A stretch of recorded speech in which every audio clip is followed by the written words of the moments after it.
Communism or capitalism? That's a question I'm not going to ask you, because today is when I explain to you why we should get rid of labels altogether, and I'm not talking about pronouns. I'm not talking about sexuality. I fuck with all that stuff. I'm talking about political ideologies. Bad bitches only.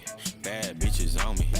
In a world that's increasingly divided by political ideologies, it's easy to feel like you're stuck between two. But what if I told you that the solution to our problem is not about choosing sides, who would have fucking thought, but instead about creating something new that can truly transform our society into that dream society that we all want. Common ground. Neither communism or capitalism can ever fully address the complexities of our modern society. These things were created. Communism was invented in 1848. Capitalism, even further before that, 16th century. No iPhone, no charger, no hot chips, no bisexual women, no twerking. You really want to take an ideology from that time? Let's think about what was happening in those times and see if we want to carry on those. No, we don't. That's why everything changed. Yet we still take those formats. We use Google Drive now. We don't use Word. Do you see what I mean? And to create a better future, we have to embrace collaboration and develop new ideas that truly reflect the true diverse world that we live in. So communism advocates for a classless society where resources are shared, while capitalism promotes individual success and private ownership. Both systems have their merits, but both also have their drawbacks. Communism, as seen in the Soviet Union, often led to authoritarianism and economic inefficiencies. Capitalism, on the other hand, the world we live in today, has led us to vast inequalities and environmental degradation. Now, humans are complex, multifaceted, existing in a grey area that doesn't fit neatly into a rigid ideological framework. I spoke on the grey area in my previous video. I'll just do a quick recap. You've got the black, you've got the white, you've got good, bad, and really there's a grey area. A little example of what I said in my last video was, say that your friend was growing weed. You would instantly put, if it was illegal in your country, that person, the law would see it that person is bad. Imagine they are growing weed to smoke themselves because they can't afford medicinal cannabis.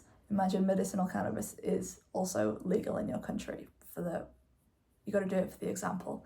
That's when it falls into the grey area, because if the police were to come and try and prosecute, then that would be argued. There is no drug trafficking, and you're not potentially making the world worse.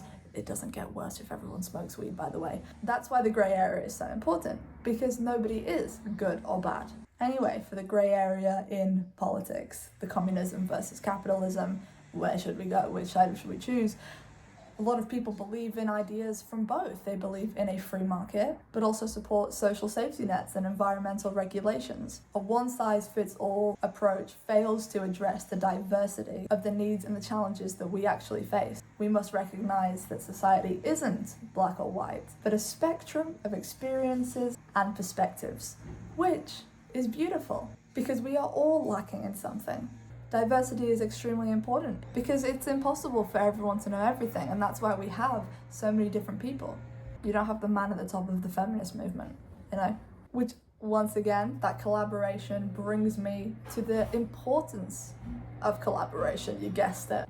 It's key to addressing the multifaceted issues that we face every day. But by working together, we can pool our resources, knowledge, and skills to create an innovative solution. Imagine the success we could get if everybody collaborated. Everyone together came to collaborate. Imagine if countries, businesses, and individuals could work together to achieve a common goal. Collaboration allows us to transcend these ideological divides, the left wing, the right wing, the this, the that, the this and that, and focus on practical solutions that benefit everyone. There's this theory called wisdom of the crowd. You get a group of people in a room, there's a bucket filled with sand. You ask everyone, how many grains of sand do you think are in this? Of course, no one's going to guess it, but it turned out if you added everyone's answers up, the average would be almost correct. Our brains will connect.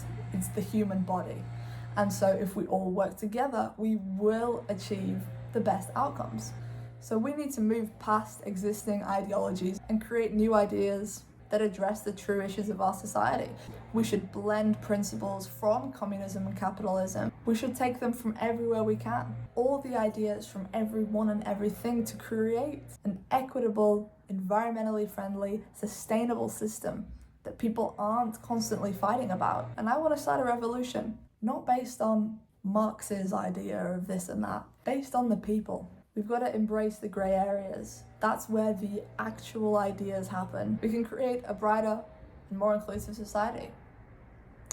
So if you've got a parent that works in the government, tell them to actually hit me up on Instagram probably, so I can get up there and start making these changes that we all want to see.